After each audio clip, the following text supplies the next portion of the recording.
Nouveau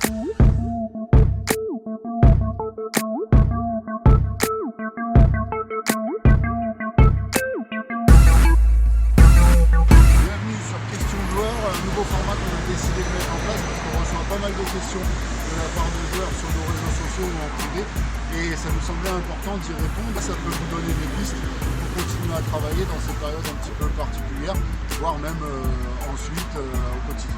Donc la question qui nous a été posée aujourd'hui, c'est savoir qu'est-ce qu'on pourrait faire quand on est tout seul sur un terrain, en plus de la préparation physique qu'on fait à côté. C'est la question à laquelle on va essayer de répondre aujourd'hui. Vous êtes prêts ?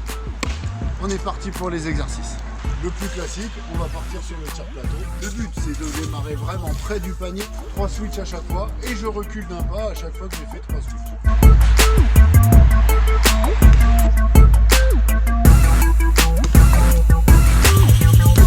Je recule d'un pas, et on redémarre, on continue.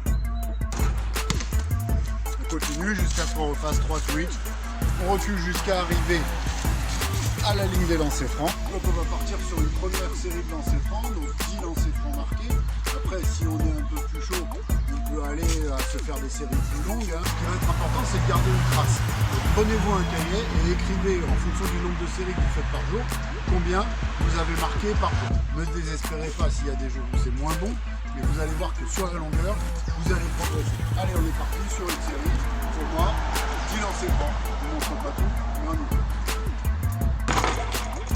De la même façon, on va pouvoir se faire une imitation de tour du monde seul, en se choisissant peut-être 5 spots, 6 spots de tir, en partant du plus près au plus loin, 10 tirs par spot. Je ne change pas de spot tant que j'ai pas fait de tir. Alors ce que je vous conseille, c'est de ne pas être en statique directement, mais au moins de vous faire sauter avec un effet rétro, et d'être tout de suite soit dans son appui alternatif, soit dans son appui simultané et de partir sur un jump shoot.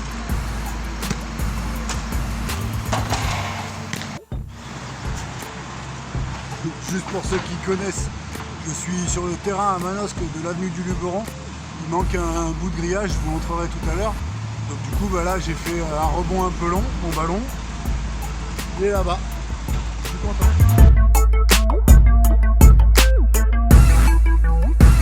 On va dire que ça fait travailler les cuisses, mais bon voilà. Pas l'idéal pour jouer. Si on pouvait avoir un grillage, ce serait le top. Bon, toutes les conditions sont réunies pour vous faire une vidéo qui ne marche pas pour la première fois. Vous voyez derrière moi il y a le tractopelle qui fait beaucoup de bruit. Donc on va voir sur le son si ça marche ou pas. Et puis si ça marche pas, tant pis. Donc là on s'est vu les séries de tirs. On a arrêté. Après on peut s'imaginer refaire des séries de tirs comme ça en rajoutant 1 ou 2 dribbles avant. Et ensuite on va pouvoir travailler peut-être sur son rebond, sur l'explosivité. Donc voilà, je vous montre 1 ou 2 exercices pour travailler sur les explosivités, sur les rebonds.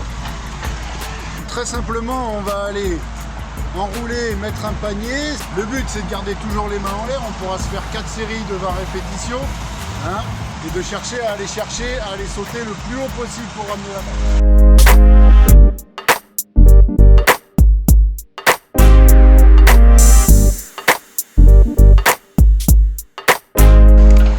Voilà, on pense à prendre du repos entre les séries. Ça va bosser aussi sur les épaules. Voilà, c'est quelque chose qui peut être assez intéressant.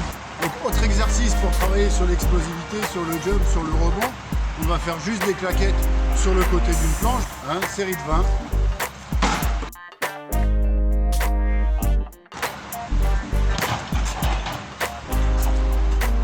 Bon, j'en ai fait 15 avant de rater. Après on peut mettre une variante, on peut faire 5 fois, je rentre le panier, je vais de l'autre côté, 5 fois, je rentre le panier. Alors, nouvel exercice, on va travailler un petit peu sur du tir en course, je vous montre. Je vais enlever la veste parce que bon, ça risque de chauffer un peu. Donc le but ici, c'est de se faire une autopasse, de pouvoir réussir à attraper le ballon et sans dribble ou au pire avec un seul dribble, envoyer sur le lay-up, récupérer son rebond, relancer et revenir. Et on fait 5 tours.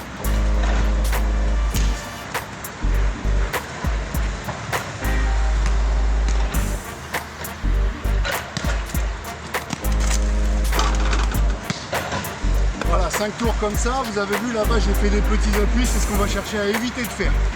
On va essayer d'attraper la balle et tout de suite de partir sur des grands appuis pour monter le plus haut possible. Allez, un autre exercice qui va travailler à la fois sur le lay-up Et sur le cardio, simplement, on va se donner un nombre de lay-up à marquer. Et par exemple, on va se dire, on en marque 20. S'arrête pas tant qu'on n'en a pas marqué 20. Si vous êtes efficace, ça va vite. Si vous n'êtes pas efficace, vous allez cracher, vous allez travailler sur l'endurance. C'est pas plus mal. Allez, on est parti pour 20.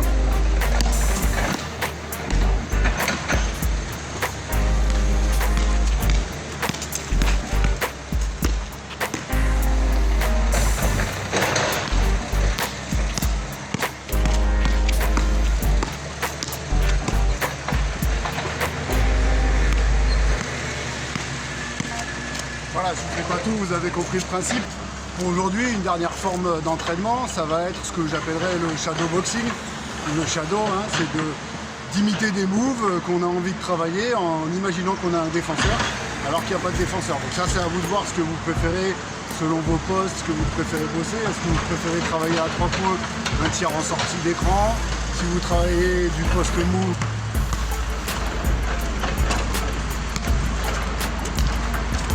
voilà, à vous de voir.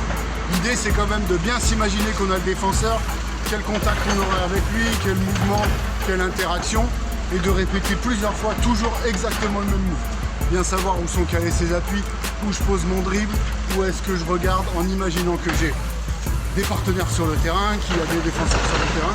Voilà, de ne pas faire un truc seul, entre guillemets, même si on est tous. Voilà, j'espère que ce format vous intéressera. N'hésitez pas à nous poser des questions sur les réseaux sociaux ou en commentaire en dessous. N'hésitez pas, voilà, on essaiera d'y répondre au fur et à mesure. Merci à Antoine qui nous a posé la question. Continuez à vous entraîner, lâchez rien, on se voit bientôt sur les terrains.